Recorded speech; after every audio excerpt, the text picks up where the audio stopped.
Akashvani presents Morning News.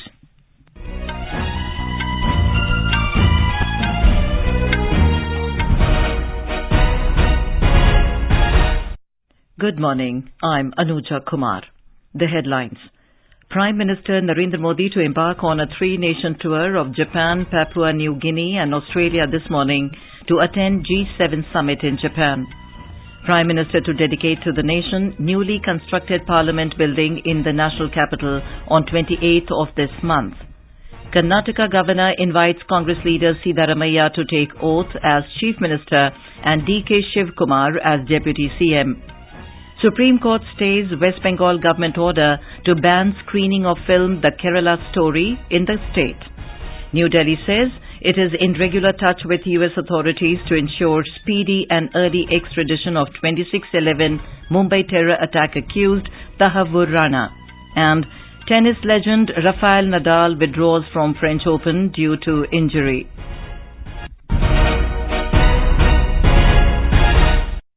And now the news in detail. Prime Minister Narendra Modi will embark on a three-nation tour of Japan, Papua New Guinea and Australia this morning. On the first leg of his tour, Mr. Modi will attend G7 summit at Hiroshima in Japan at the invitation of Japanese Prime Minister Fumio Kishida. Briefing media in New Delhi, Foreign Secretary Vinay Mohan Kwatra said the G7 summit has chosen several key priorities for the current presidency. The G7 summit itself this time around has chosen several key priorities for the current presidency. The broad terms of the G7 summit preferences, in particular regarding their outreach with the invited guest countries, is 1. on nuclear disarmament, 2. on economic resilience and economic security, 3. regional issues, 4. climate and energy, 5. food and health and development. The Foreign Secretary said India's participation at the summit in Hiroshima would be structured around three formal sessions. 2 sessions would be held tomorrow and the third one will be held on Sunday. The first session relates to food, health, development and gender equality. The second session is on climate, energy and environment. The third session is titled Towards Peaceful, Stable and Prosperous World. On the sidelines of the G7 summit, the Prime Minister will hold bilateral discussions with several leaders of the G7. Prime Minister will also hold bilateral discussions with several leaders of the G7, as also with the guest countries and the international organizations. Japan, as the G7 presidency, has also invited Australia, Brazil, Comoros, Cook Islands, Indonesia, Republic of Korea and Vietnam, and some of the international organizations, including the United Nations. Honorable Prime Minister will also hold bilateral meeting with the Prime Minister of Japan. He is also scheduled to unveil a bust of Mahatma Gandhi in Hiroshima. Mr. Kwatra said a Quad leaders meeting is being planned in Hiroshima with leaders of all Quad nations. The Quad or Quadrilateral Security Dialogue comprises India, the US, Japan and Australia. On the second leg of his visit, the Prime Minister will reach Port Moresby in Papua New Guinea on Sunday evening. Mr. Modi will travel to Sydney in Australia on Monday. Prime Minister Narendra Modi will dedicate to the nation the newly constructed Parliament building in the national capital on the 28th of this month. Lok Sabha Speaker Om Birla met the Prime Minister yesterday and invited him to inaugurate the new Parliament building. Construction of the new Parliament building is complete now. The new building symbolizes the spirit of self-reliant India. The construction of present building of the Parliament was completed in 1927, which is now going to be almost 100-year-old. The lack of space was being experienced in this building as per the present requirements. In both the houses, there were also lack of convenient arrangements for the sitting of the MPs, which was affecting the efficiency of the work of the members. Considering the issues, both the Lok Sabha and the Rajya Sabha passed resolutions urging the government to construct a new building for the Parliament. Consequently, on 10th of December 2020, the foundation stone of the new building of Parliament was laid by Prime Minister Narendra Modi. The newly constructed Parliament building has been built in record time with quality construction. Karnataka Governor Tahawwur Gehlot has invited Congress Legislative Party leader Siddaramaiah to take oath as the Chief Minister and D.K. Shivakumar as the Deputy Chief Minister, along with team members of the Cabinet.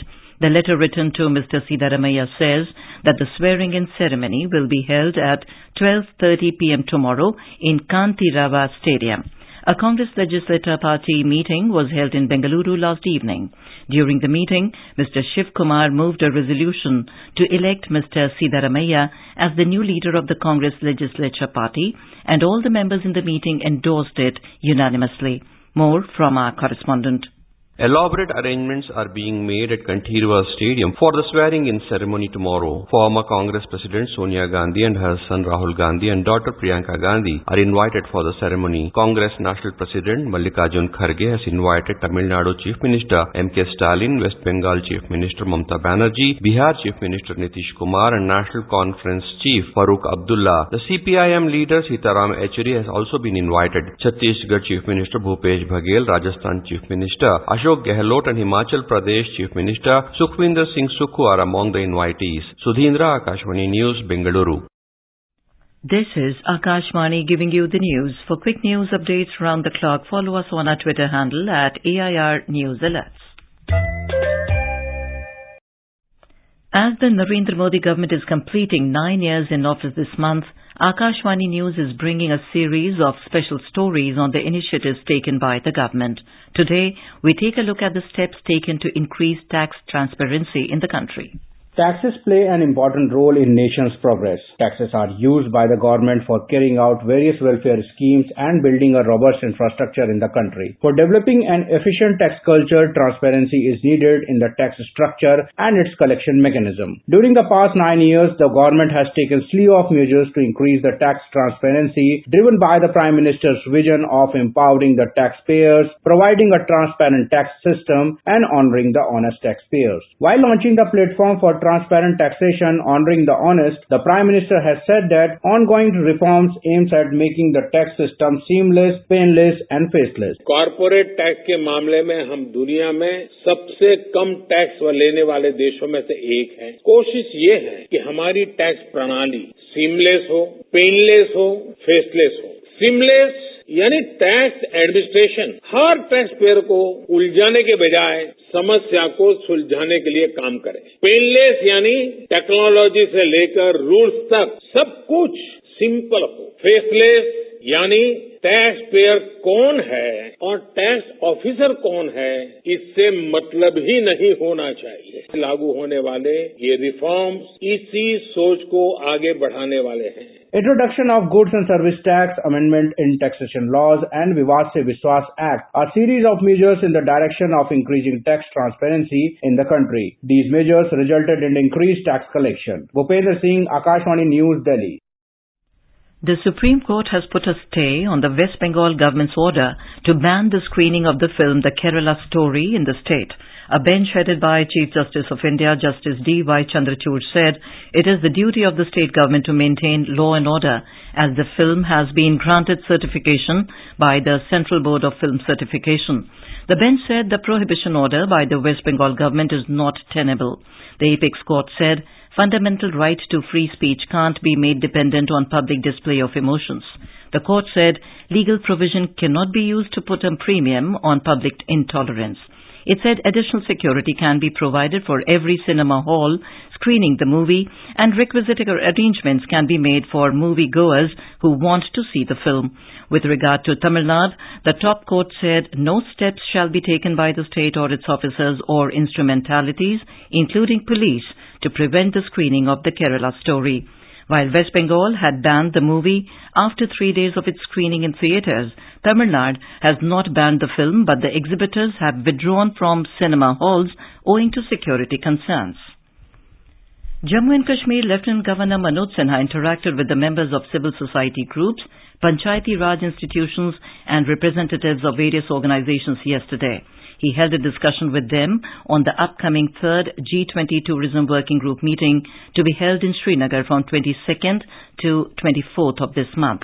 Speaking on the occasion, the Lieutenant Governor said G20 meeting is a historic opportunity for Jammu and Kashmir to showcase its vibrant culture, traditions and tourism potential. He urged the civil society members to take advantage of the opportunity and encourage citizens, tourism and industry stakeholders to contribute to its grand success.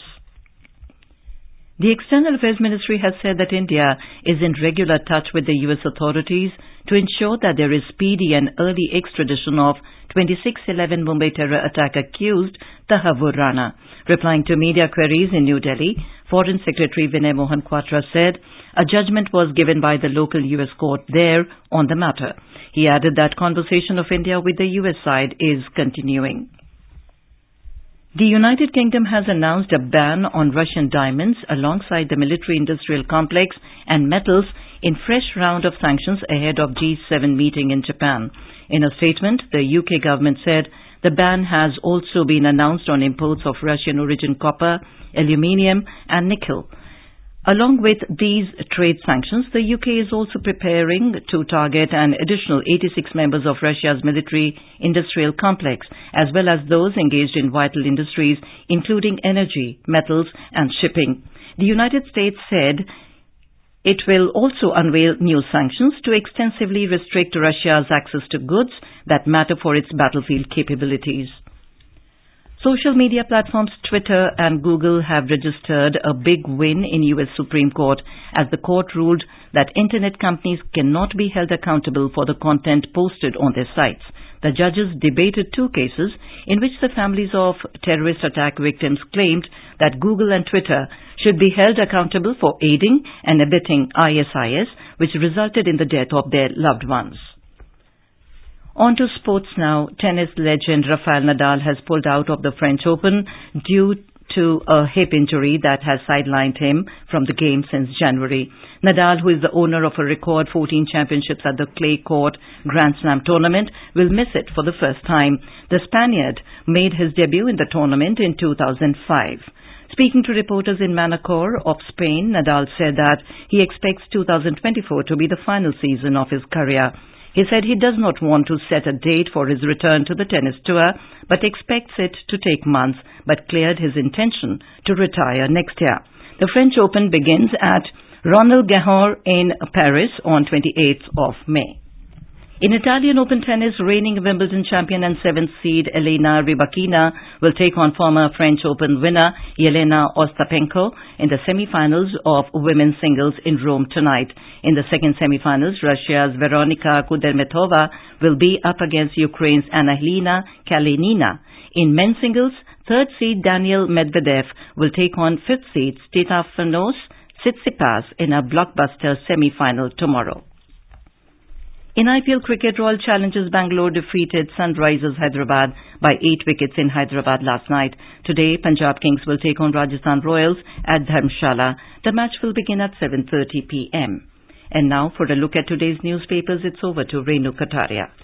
Thank you, Anuja. On the Prime Minister's Japan visit, the Indian Express quotes the Japan envoy declaring India as a vital partner and voice of the Global South, writing, Modi, key leader, must outline G20 agenda at Hiroshima. Quoting the Health Minister, the Pioneer reports, integrative health policy soon to come out in India, providing inclusive and affordable healthcare to all. Navy deploys P-81 aircraft to trace 39 on board missing Chinese vessel, writes the Tribune, adding the Chinese embassy sincerely appreciates the help from India on emergency assistance. Auto companies hiring more women to boost diversity, cites the Economic Times.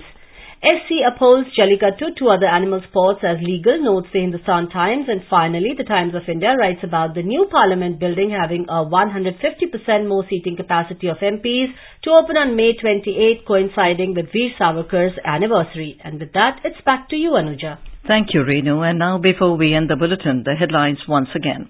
Prime Minister Narendra Modi to embark on a 3-nation tour of Japan, Papua New Guinea and Australia this morning to attend G7 summit in Japan. Prime Minister to dedicate to the nation newly constructed Parliament building in National Capital on 28th of this month. Karnataka Governor invites Congress leaders Siddaramaiah to take oath as Chief Minister and DK Shivakumar as Deputy CM. New Delhi says it is in regular touch with US authorities to ensure speedy and early extradition of 26/11 Mumbai terror attack accused Tahawwur Rana, and tennis legend Rafael Nadal withdraws from French Open due to injury. And with that, we end the morning news. Have a nice day.